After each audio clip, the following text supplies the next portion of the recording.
this is Richard, and welcome back to Stuff You Can Do in Excel, Tableau, and Power BI.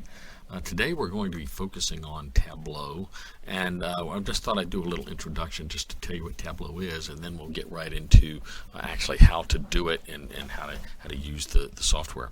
So the first thing I want you to know is that there are a lot of technologies out there today that can be used to create visualizations. I don't want you to think that Tableau is the only one or the best one. It's just one of the tools that you have available. Most of us are very familiar with Excel and doing charts and tables in Excel, maybe doing pivot charts in Excel. Pivot charts are really great tools. There are limits to Excel that we've talked about, that you've heard about before, one of which is that there's a limit to the size of the data file. There's a limit to the rows and columns that can be in Excel. Some of the drill down capabilities that are available in some of these other software tools are not really available in Excel. Power BI is another really powerful tool that a lot of people use. Creates a lot of really cool visualizations, allows you to do some things with the data, has a really cool built-in AI tool. Excel has that new AI tool built into the newest version of Excel, but if you have anything prior to Excel 2022, you're probably not going to have that tool available to you. Tableau is a drag and drop environment that also has a lot of powerful tools, and that's what we're going to talk about primarily in this series of lessons. Alteryx and Teammate Analytics are also tools that are used by a lot of websites. We're not going to cover those here, but particularly a lot of accounting firms like to use Alteryx and Teammate Analytics. They create, particularly Teammate Analytics creates some really good collaborative workspace opportunities. AICPA Audit Data Standards is a really useful tool for standardizing the way data looks when it comes into your site.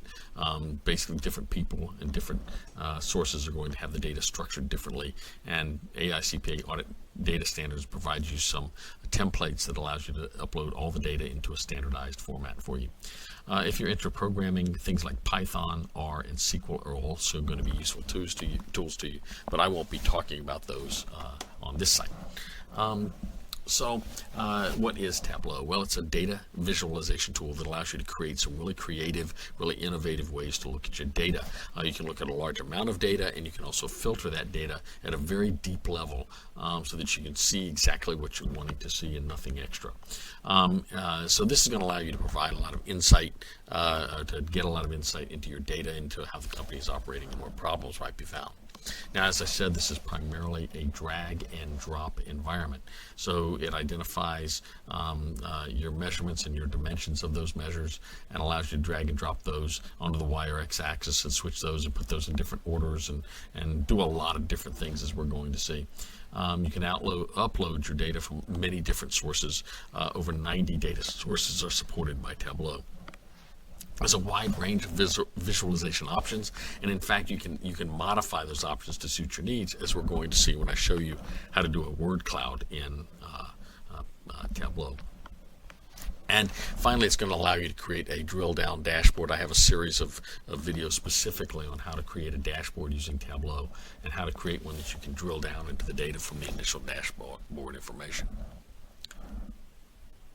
So there's some technical specifications associated with Tableau that you should be familiar with.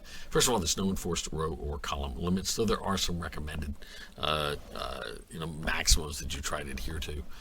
Windows 10 or higher is going to be needed, as well as you're going to have 2 gigabytes of free RAM and 1.5 gigabytes minimum free disk space in order to use this software. As I said, it supports over 90 different sources of data.